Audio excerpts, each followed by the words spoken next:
A final toll, I'm leaving out so much, but a final toll, according to Raoul Hilberg, was about 5.1 million dead.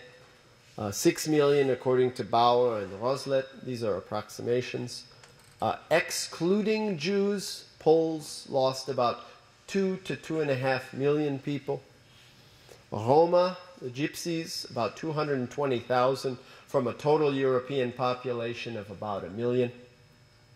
Soviet prisoners of war only, about 3.3 million. Total Soviet death, about 23 million. Just to give you, that includes the prisoners of war. And many, many, many other unaccounted for socialists, communists, Jehovah's Witnesses, other Slavs, Catholic priests who opposed the regime, Protestant priests who opposed the regime,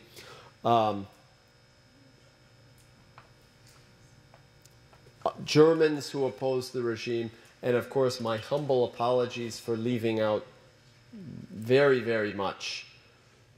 The aftermath of the war, the Nuremberg trials, which are unprecedented in history, set up a trial that nobody could have imagined and was organized under such duress, so much to sift through, so many dead, so much misery, and so much dislocation.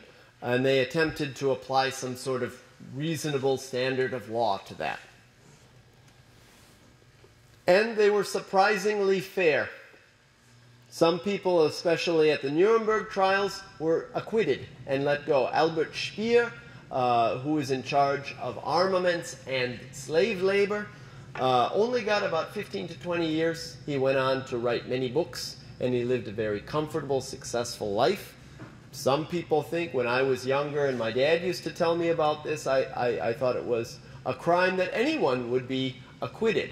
But if you are a people who believes in justice and that justice needs to be done, you have to go based upon what a fair trial demands. The Holocaust in human memory really helped us repudiate scientific racism that was truly dominant in Western and American society. The social scientist Ashley Montagu repudiates the race concept very thoroughly, and finally by the 1960s. And basically a tectonic shift in world thinking, the eventual rejection of this system-wide or global-wide racism, a questioning of the means to an end type of science. Not everyone does this, but science truly, the Holocaust was truly a product of science, of scientific reasoning and planning, and nobody asking, for what are we doing this science? And a new concern for human rights. To sort of end this is a 2-minute little clip. Not very horrible, but it's this survivor who was a child who was experimented on by Dr. Joseph Mengele at Auschwitz, Eva Kor. And she's very interesting because she's profiled in the film Forgiving Dr. Mengele. And she, for her own personal healing, forgives Dr. Mengele, but all Nazis, just for herself, not for the entire Jewish people or all victims, but just for herself and her own self-healing, she forgives them. This is about 2 minutes, and she really is a fascinating story, and she's so cute too. You'll see. She's very feisty. And this is Eva Kor of Terre Haute, Indiana. On the 40th anniversary of the liberation of Auschwitz, a handful of survivors of this monument to Nazi evil returned. Eva Kor, with her twin sister Miriam, found a record of their past. Eva and Miriam were 9 years old and in the front row when the Soviet soldiers liberated this death factory years ago. and they found among a few thousand survivors a large group of twins. Twins who underwent inhuman medical experiments at the hands of Dr. Joseph Mengele, the camp surgeon at Auschwitz, who was known as the Angel of Death.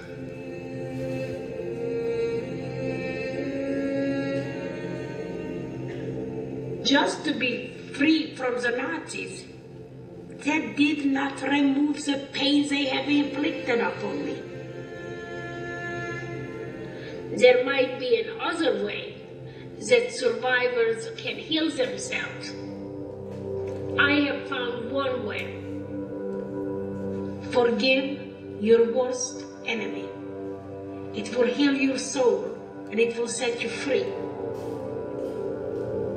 I, Eva Moses Ford, a twin who survived as a child Joseph Mengele's experiment at Auschwitz 50 years ago, hereby give amnesty to all Nazis who participated directly or indirectly in the murder of my family and millions of others. It's improper. It's improper. I should be permitted. I should be asked. How can you speak in the name of the people who are not alive anymore? I mean, I shiver when I think of it.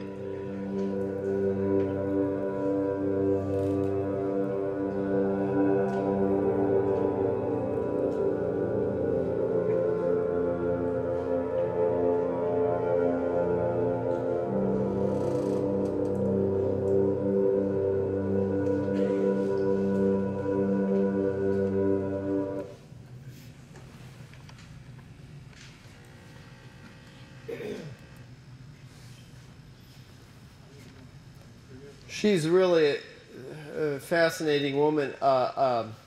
Corollary, she founded a museum in Terre Haute, Indiana, and in 1995 it was, I can't remember the date, but her museum was firebombed by supporters of Timothy McVeigh. She rebuilt it, nobody was killed, but certainly white racists in this country who are supporters of neo-Nazi movements did that, but update, she is still alive, she still talks, she's from Indiana. This film is actually available on Netflix. I watched it over the weekend.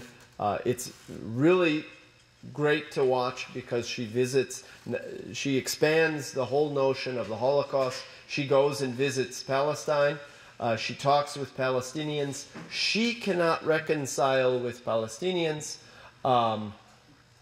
But she can reconcile with another Nazi doctor who was at Auschwitz, a Dr. Munch, who died in 2001. She met with him and reconciled with him, but she couldn't reconcile with Palestinians. So it is fabulous in terms of expanding the meaning of the Holocaust.